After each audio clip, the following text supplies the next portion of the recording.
Episode 2. The City That Opens Its Mouth. If the village teaches you how to belong, the city teaches you how to disappear. Lagos did not greet Kehinde. It inhaled her.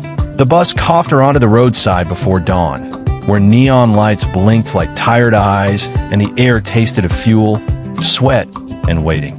She stood with her battered box at her feet and felt the ground tremble, not with traffic, but with appetite. The road here was wider, louder, and it did not pretend to be harmless.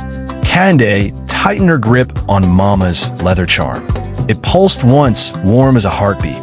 She did not kneel. The first weeks were a lesson in small humiliations. Addresses that led nowhere. Men who smiled too much. Jobs that vanished when she arrived. Nights spent counting her breath, so sleep would not steal anything else. Yet Kehinde learned quickly. She learned which streets swallowed women whole and which spat them back bruised but breathing. She learned the language of buses and conductors, the rhythm of markets that woke before prayer, the way danger announced itself just before it arrived. And she learned something else, something colder. The city had paths within paths, not roads, veins. Her first real work came from a woman with a voice like polished stone. Travel, the woman said, examining Kehinde's face the way traders examine gold. You have a face that opens doors, and a back that can carry silence. Kehinde remembered Mama's warning. Do not kneel to roads. What kind of travel? She asked. The woman smiled. The kind that pays.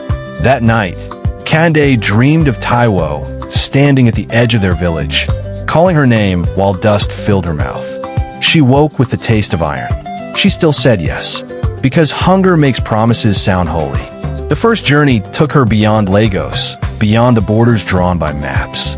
Planes roared like angry gods. Airports hummed with languages that slid off her ears. Cities rose and fell before her like borrowed skins.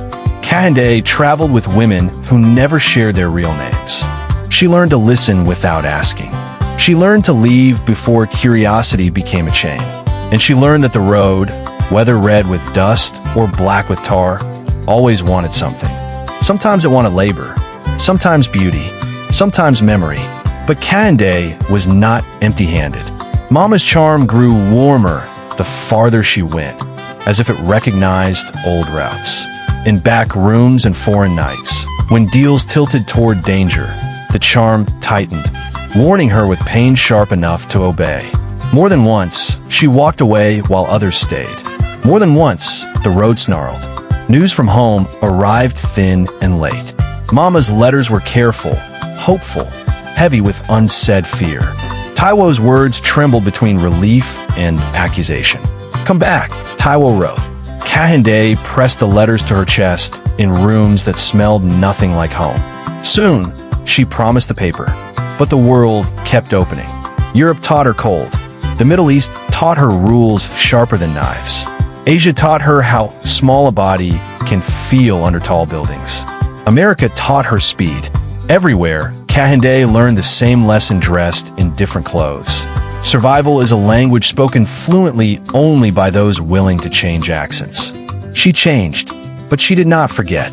There were nights when the road found her anyway, in hotel mirrors that showed her standing slightly behind herself, in train windows where her reflection blinked too late, in dreams where a bowl waited, empty and patient.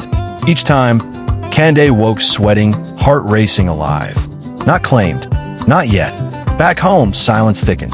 Taiwo married a man who traveled alone too often and spoke too carefully about where he had been. Mama lit candles and counted days by breath. And beneath cities Kehinde crossed, something old tracked her shadow. Not to kill, to collect. One night, in a country whose language she barely spoke, Kehinde met an old woman selling tea at the edge of a construction site. The woman stared at her for a long time. You are a twin who refused to finish a bargain, the woman said calmly. Kehinde's blood went cold. What bargain? The woman poured tea into the dust. The one that ends with bowls, she replied, and roads that remember. Kehinde did not sleep that night. She booked a flight home at dawn, because some journeys are not escapes. They are delays, and delays expire. Far away, in the village, Rain gathered its courage. The road shifted, and Taiwo dreamed of footsteps returning from every direction at once.